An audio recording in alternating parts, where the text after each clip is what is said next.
Boa noite. Hoje iremos falar um pouco sobre a segurança no trânsito e acidentes com mortalidade na cidade de Macapá.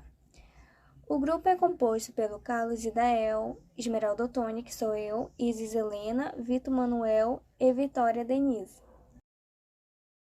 O principal motivo pelo qual existe um conjunto de leis e orientações com relação ao trânsito é para evitar acidentes. Imagine, por exemplo, como seria atravessar um cruzamento sem transitar pelo lado direito, aguardar o momento certo, sinalizar e obedecer aos limites de velocidade. Esse é só um exemplo de como colocar a segurança como prioridade ajuda a evitar acidentes. Dirigir em boas condições físicas e psicológicas, garantir que os veículos estejam em bom estado, evitar caminhos que apresentam riscos, tudo isso são medidas que previnem colisões, derrapagens, atropelamentos e demais problemas no trânsito. Manter a segurança. Seguir as regras de trânsito também é importante para manter a própria segurança, afinal é a sua vida que está em risco e além de diversas outras pessoas. Por esse motivo, ter atenção, cuidados preventivos e calma ao dirigir é imprescindível. Como previsto, há um conjunto de leis e obrigações que todo motorista deve cumprir de acordo com o CTB, para receber assim a Carteira Nacional de Habilitação. De acordo com a categoria escolhida, é claro. A segurança no trânsito é uma das ações fundamentais previstas pelo CTB. Quando essas leis são descumpridas, existem medidas administrativas e penalidades ao motorista, trazendo diversos prejuízos para a vida pessoal, profissional, financeira e social do indivíduo. Preservar o estado do veículo. Outro ponto de destaque para a importância da segurança no trânsito é que esse cuidado ajuda a garantir que o veículo permaneça em bom estado. Essa é uma preocupação ainda maior para quem conduz caminhões, carretas, ônibus e demais automotores de grande porte. Fazer manutenções periódicas, colocar em prática a direção defensiva, cumprir as leis do CTB e ter atenção ao trajeto percorrido são atitudes que ajudam a garantir a durabilidade desse bem material, além de evitar custos adicionais e preservar a saúde e a integridade física de todas as pessoas envolvidas. A segurança no trânsito está relacionada também com a qualidade dos veículos. Por isso que é sempre reforçada a importância de investir em bons caminhões, tomar todas as providências para mantê-los em estado conservado e fazer as manutenções devidas. Medidas de segurança de trânsito. A segurança não depende apenas do respeito às regras de trânsito. Ser um bom motorista depende não só da condução defensiva, mas também estar atento a tudo que está ao nosso redor. E adotar boas práticas no trânsito faz parte do exercício da própria cidadania. Por isso, a gente deve tomar cuidados antes, durante e depois de dirigir. Como exemplo disso, temos principais medidas que são respeitar as leis de trânsito, porque elas não foram feitas só para estarem ali. A gente precisa exercer e respeitar ela. Só dirigir em boas condições, como sem uso de álcool ou drogas ou remédios que vai fazer a gente ter algum tipo de distração no trânsito. Respeitar a faixa de pedestre e dar preferência mesmo fora dela. Porque a faixa de pedestre, né, é para os pedestres. E a gente tem que dar atenção porque o carro e as motos ou os outros veículos, meios de transporte, são muito maiores do que um ser humano e os seres humanos são muito mais frágeis. Então a gente tem que dar prioridade para quem está na faixa de pedestre e se a gente não estiver nela como pedestre, a gente tem que dar preferência para os que estão. Nunca usar o celular no volante. Essa é uma prática muito habitual, principalmente entre os jovens, mas tenho certeza que adultos também fazem isso. Isso é uma coisa que é muito perigosa, porque por uma coisa a gente já se distrai, então a gente nunca deve usar celular enquanto a gente estiver dirigindo. Respeitar o limite de velocidade também é uma coisa muito importante, porque esse excesso de velocidade está diretamente ligado ao número de acidentes. Número de acidentes que vem aumentando a cada ano e com certeza uma das principais causas é isso, o excesso de velocidade. Por não respeitar os limites da velocidade, acabam não só causando muitos acidentes, mas eles também ocasionam infrações aos condutores, né? E não menos importante, fazer a manutenção do veículo. É também de extrema importância, porque, por exemplo, se a pessoa não troca o óleo de alguma coisa do freio, pode danificar os freios, ocasionar também acidentes.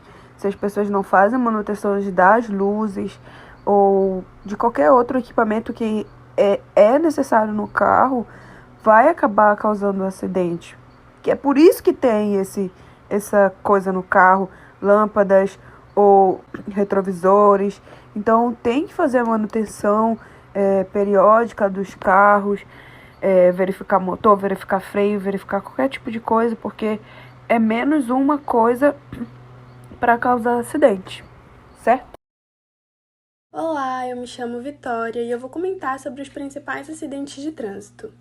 Bom, sabemos que motoristas, ciclistas, pedestres e motociclistas estão expostos à possibilidade de sofrer algum tipo de acidente no trânsito.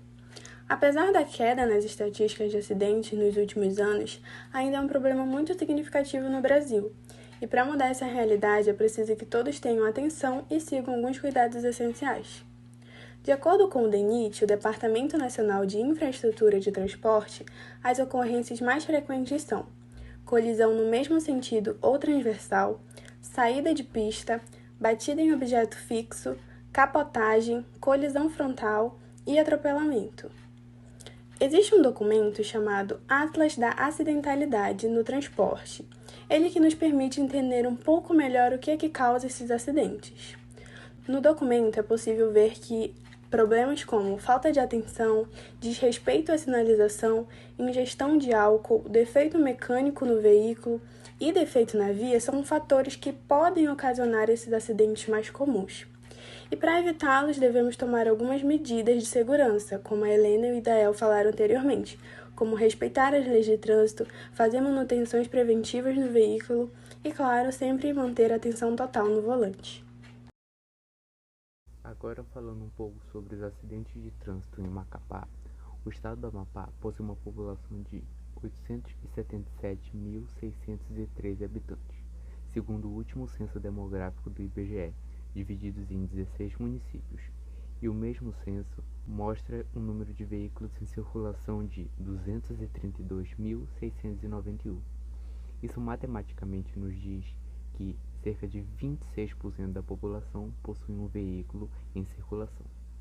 Estima-se que os gastos com óbitos e feridos, dentre as despesas com hospitais, medicamentos, seguros, consertos e multas, no período de um ano tenha superado um número maior que 54 milhões de reais. Dependendo da gravidade desse acidente, o condutor, o passageiro e até mesmo pedestres podem acabar vindo a óbito. E nesse gráfico é possível ver a parcela que cada tipo de usuário representa no total de óbitos que tiveram em 2001 e 2012, pela fonte do DataSUS. Em 2001, a maior parcela dos óbitos se refere a pedestres, sendo mais de 90% das fatalidades daquele ano, 4% de ônibus e 4% de carros envolvidos nos acidentes, 2% de motocicletas e nenhum caso envolvendo bicicletas. Já em comparação com o ano de 2012, que foram registradas 124 fatalidades, podemos observar que os pedestres que antes representavam 90% registram agora 41% das ocorrências, tendo uma redução de mais de 50% dos casos. Os carros subiram de 4% para 27%. As motos também de 4% para 23%. Já as bicicletas, que não apresentavam nenhum dos casos, agora representam 9% dos casos. Em um contraponto, os acidentes envolvendo ônibus caíram para 0. E aqui conseguimos ver um gráfico do índice de mortalidade entre os anos de 2002 e 2015. E apesar de muita coisa ter mudado nesse período de tempo, desde a quantidade de veículos e até mesmo a forma como as pessoas lidam com o trânsito, podemos notar que não houve uma explosão de casos, e muito pelo contrário, o número de 2015 de óbitos é menor que o de 2002 e vem caindo desde o ano de 2011. Podemos atribuir esse fator da redução de óbitos à sinalização e às ruas que estão acompanhando o crescimento da cidade e até se tornando mais eficazes que em comparação a 2001. Outro fator determinante para essa queda pode ser também que os motoristas estejam dirigindo de forma mais prudente. Agora, trazendo um pouco para a nossa realidade, vou falar de um caso que ocorreu aqui na minha rua. Inclusive, a vítima fazia parte da família, pois era casado com uma prima. Jefferson Ferreira tinha apenas 23 anos e também era estudante de engenharia civil. ainda ia fazer 1 ano de casado quando a tragédia aconteceu. No final de 2020, Jefferson estava ajudando a família, que é dona de uma lanchonete, trabalhando como entregador. E ao sair para fazer a última entrega da noite, acabou se chocando com outro entregador de aplicativo. E a forma do acidente se deu por colisão transversal, como a Vitória explicou no tópico 3. Com a pancada, seu capacete acabou saindo, deixando a cabeça desprotegida, que acabou levando a um traumatismo craniano e alguns dias depois a sua morte. E histórias como essa levaram à criação do Maio Amarelo, que é um mês utilizado para conscientização em relação à importância do respeito no trânsito, com o objetivo de colocar em pauta para a sociedade o tema trânsito voltado para a segurança e preservação da vida. Bom, mas por que maio? Nada foi por acaso. Tudo começou quando a ONU, Organização das Nações Unidas, decretou a década de ações para a segurança de trânsito. Desde então, o balanço das ações é realizado neste mês, em todo o mundo, e assim eles aproveitaram o mês para servir como conscientização contra os acidentes de trânsito. Por que o amarelo é utilizado para esse movimento? Bom, tudo está relacionado com a simbologia da cor para o trânsito, que está diretamente ligado à advertência. Também é a cor utilizada em placas e demais sinalizações em ocasiões nas quais os motoristas devem estar em sinal de alerta, com atenção redobrada. Agora falando um pouco em relação à simbologia do laço. É uma representação utilizada em vários movimentos espalhados pelo mundo. Sendo assim, é de fácil reconhecimento para conquistar o engajamento das pessoas nas ações a serem desenvolvidas.